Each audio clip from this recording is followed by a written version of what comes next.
Ladies and gentlemen, welcome to BSV TV. I'm your host Satoshi, and on this show we'll be defending the one and only, truly genuine Bitcoin. The Bitcoin that Satoshi Nakamoto designed in his white paper as a peer-to-peer electronic cash system for the world. Let's get the disclaimers out of the way. So all the statements that you hear on this show are opinion and must only ever be taken as opinion. They are never to be taken as any form of advice, family, financial, sexual or otherwise. And on that note, let's sit back, relax, have some fun and enjoy the show.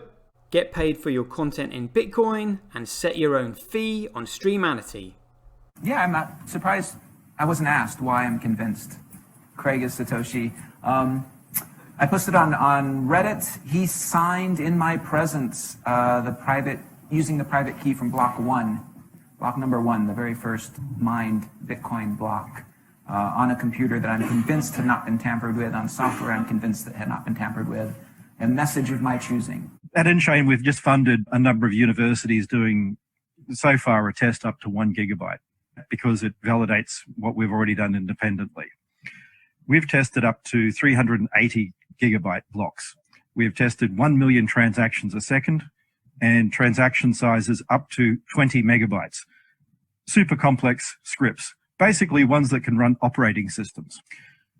That's basically all of global commerce times about 50. On top of that, we can have complex scripts. On top of that, we can scale each of those transactions 1,000 times, which effectively means about 1 billion transactions per second, which means we can then have all derivatives, all complex trades. That means high frequency trading. It means everything that happens globally. Is the market that effectively BSV is going for, is that global e-commerce, which is currently valued at $29 trillion?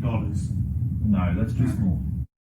Buy and sell Bitcoin instantly at bsvgravity.com. And you can now book and pay for your winter holiday at skibsv.com. Good afternoon, everybody. It looks like we are live at 5 and rocking and rolling. Yes, indeed. Recording is good, CPU is good, frames per second is good. We are streaming. It says dropped frames already on the statistics. This is good. This is good. Rock and roll.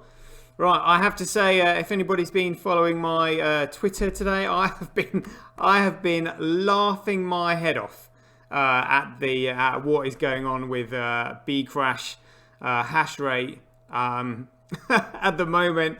But we'll get to that in just a second. So yeah, let's have a quick rundown of this. But look at this.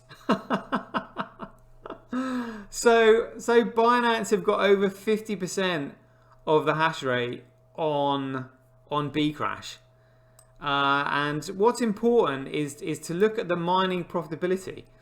So it's currently only 2.8% more profitable to mine on Coolcoin.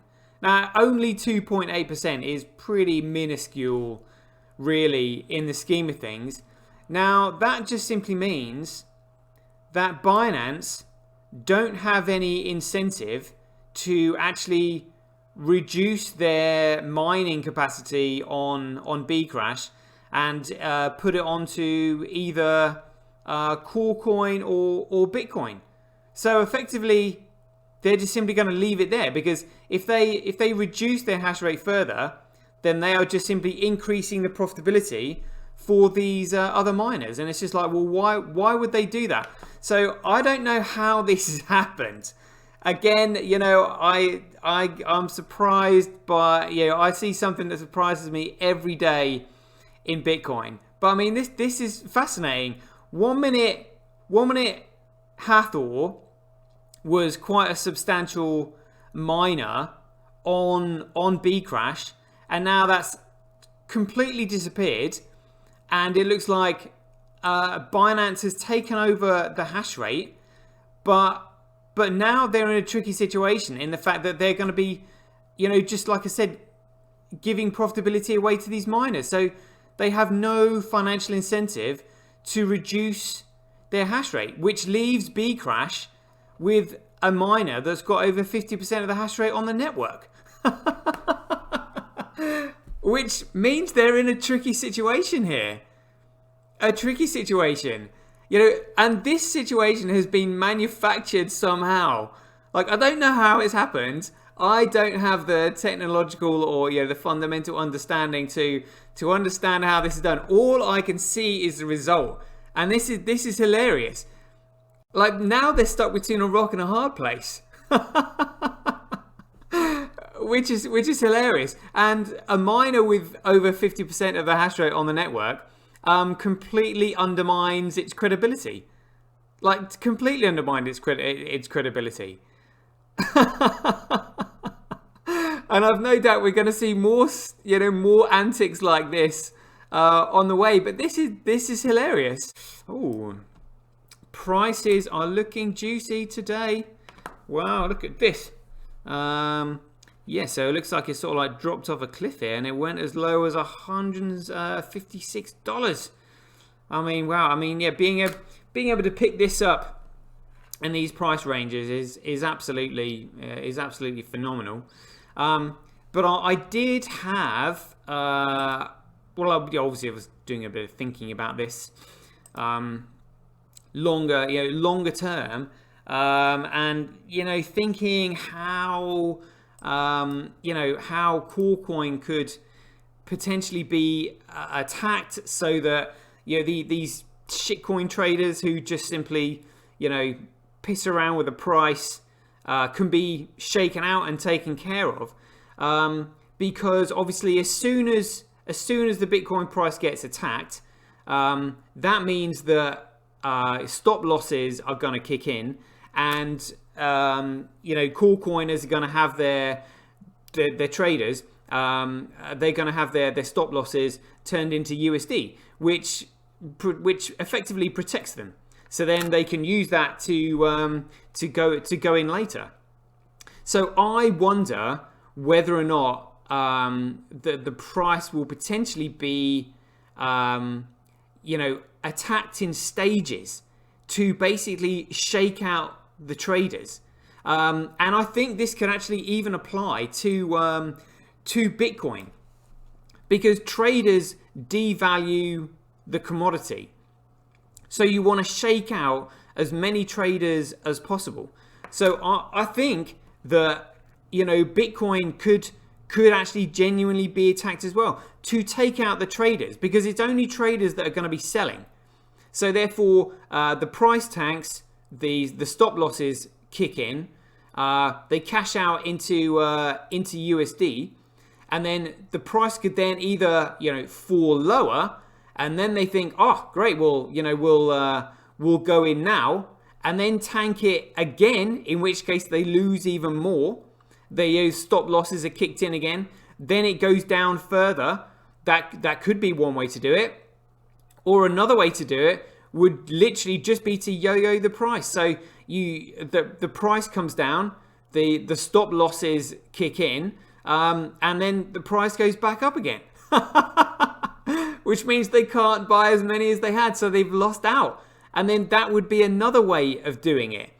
But either way, these traders have to be shaken out, because it's these traders that you know, these scumbag traders that devalue the network, that cause all this price volatility.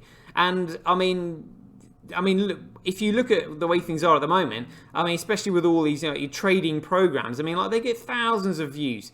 You know, literally these shitcoin traders, you know, literally taking value away from this network. I would say probably about 70%. Again, that's just a rough estimate. You know, these people are getting in just literally because they don't understand what they're doing, and they just literally, you know, number go up, number go down. Oh, great, we're going to trade this. We're not going to bother building. We're not going to bother investing. We're just simply going to be trying to, you know, be selfish and take the piece of pie for ourselves. So they need to be shaken out, which just simply means that if you are storing, you know, as in like saving your BSV, you, even if it's just like, you know, on the way down or whatever, you need to keep hold of it, because I honestly think the plan could be just to shake out these traders, just get rid of them somehow. That's how I view it. And again, I'm literally just speculating, talking off the top of my head as to how it could potentially be done, because they need to be gone, basically. Yeah, and it was interesting listening to Michael Saylor earlier on today.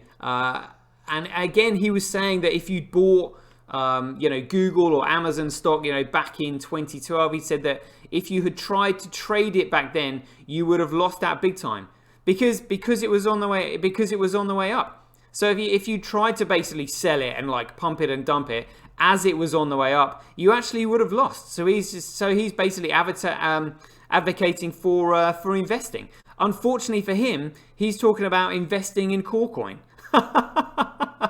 Because he hasn't done his research. He is going to be in for one hell of a shock. And it wasn't until I obviously discovered the centralized starting point, I was like, wow. So he knows this. We only have this one chance. We cannot afford to mess it up, because this will never happen again. Which is why literally I'm going balls deep into this, and I'm writing these articles and I'm trying to explain it to as many people as possible. So let's just have a quick look at this Medium article that I wrote here on why we only have this one shot in history. I can't remember how long it is, but I mean there's quite a bit of detail in here. But yeah, it's not too long. Let's just have a quick read of it then. Check this out. So CoinGeek has actually done an article on this, but this is the genuine release here from FinCEN.gov. And so the FinCEN is the Financial Crimes Enforcement Network. So it's only a short article there, but we'll have a read of this. This is fascinating. And judging by the huge amount of activity that Harman's similar service attracted, one can assume that FinCEN and other law enforcement agencies are very eager to look at this kind of activity being facilitated via BCH and Cash Shuffle. Helpfully for those agencies, the video is titled Tutorial: How to Use Cash Shuffle to Have Anonymous Bitcoin Cash Transactions by Roger Ver. Never mind. It's been fun. Hope you enjoyed the show. And as ever, be aware, take care, stay safe out there. Joy giving. Same time tomorrow. Catch you later. BuyBSV.live, the best place to buy Bitcoin SV online. Get paid for your content in Bitcoin and watch the full episode on Streamanity for just 20 cents. Go to www.satoshi.tv. See the link in the description below. Bitcoin, one world, one chain. One vision.